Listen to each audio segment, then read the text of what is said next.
As if Liz Cheney couldn't already be more of an American hero by denouncing Trump as a Republican and saying out loud she supports Kamala Harris, on top of leading the January 6th Commission, she's now done it again in the name of democracy and America by this breaking story of what she just did. And I'm going to show you that in just a few seconds. But let's remember who Liz is.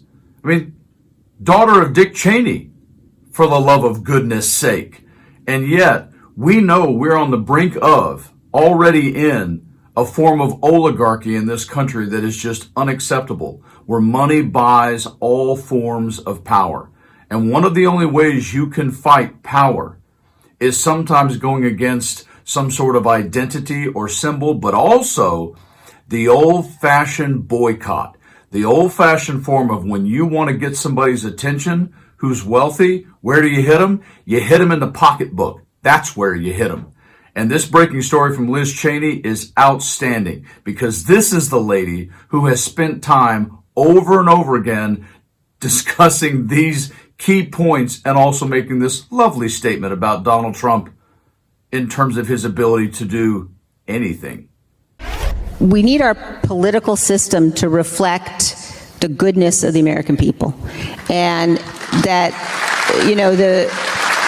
I think the majority, I don't have any question that the majority of Americans don't want somebody like Donald Trump to be the president. The majority of Americans really would like to have a president that their kids can look up to.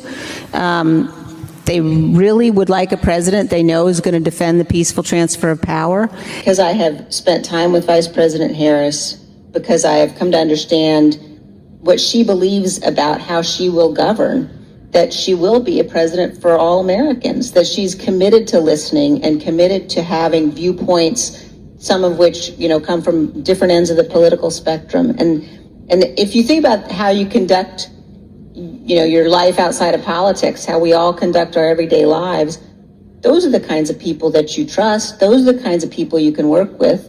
Like if you wouldn't hire somebody to babysit your kids, like you shouldn't make that guy the president of the United States. That's pretty big. It is a pretty tremendous concept. If you wouldn't trust somebody to babysit your kids, why would you actually want them to be president?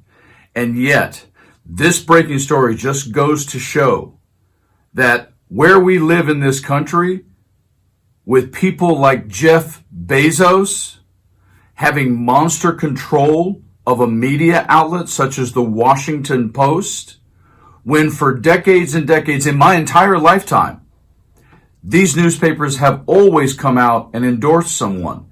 And Bezos, photo here, chummy chum chum chum chum with Donald Trump, now owns the Washington Post, if you didn't know that. And of course, our breaking story is the fact they won't endorse anyone.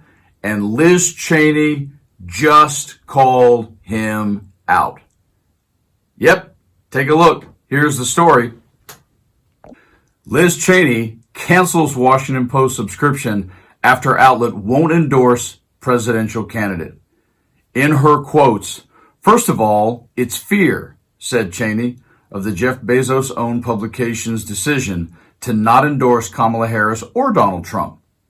Cheney said on stage, on the issue of the Washington Post, "Look, first of all, it's fear." She continued, "When you have Jeff Bezos apparently afraid to issue an endorsement for the only candidate in the race who's stable, responsible adult because he fears Donald Trump, that tells you why we have to work so hard to make sure that Donald Trump isn't elected."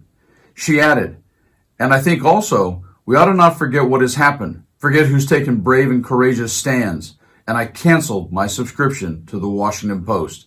Just saying." Liz Cheney addresses the crowd at the New Yorker Festival. Liz Cheney says she has canceled her subscription to the Washington Post after the publication announced that it will no longer endorse presidential candidates. The former Republican representative from Wyoming spoke to the New Yorker editor David Remnick at the 25th Annual New Yorker Festival on Saturday. She discussed her experiences campaigning for Vice President Kamala Harris ahead of next month's election that pits Harris against former President Donald Trump. Cheney also addressed the Post, which is owned by Jeff Bezos, announcing in a statement Friday that the outlet is returning to our roots of not endorsing presidential candidates, marking the first time since 1988 that it has not endorsed one. When the media, controlled by private citizens, rendering their opinion based on some form of the news or some form of editorialism, puts this country, as fragmented as we can be with our outlets, in a very dangerous position. And God bless Liz Cheney in this cycle for standing up so loudly against Donald Trump. Folks, share this with everyone you know. Make sure they see this story. Vote Harris Walls. And like Obama said, don't boo, man. Vote.